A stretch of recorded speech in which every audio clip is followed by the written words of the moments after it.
Tehokkuus merkitsee meillä Norexilla esimerkiksi sitä, että kun me raportoidaan meidän päämiehelle se edellisen kuukauden myynnit, niin ne menee järjestelmistä automaattisesti oikeaan aikaan, oikeaan sähköpostiosoitteen tuottajille. Eli samana päivänä kun me saadaan se tieto, niin se on varmasti myös meidän päämiehillä. Eli erittäin tehokkaasti hoitu. Tehokkuus näkyy Norexin toiminnassa siltä, että me käytetään aina meidän parasta osaamista, mitä organisaatiossa löytyy, tapauksesta riippuen.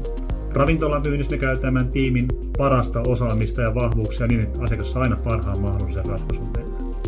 Tehokkuus näkyy Norexilla arjessa sille, että me mietitään koko ajan, että miten meille jäisi enemmän aikaa innovaatiolle ja luovalle työlle. Ja tästä vaikka esimerkkinä, että miten me ollaan automatisoitu kaikki meidän tuotetiedot, kuvat, hinnastot, kortit meidän nettisivuille.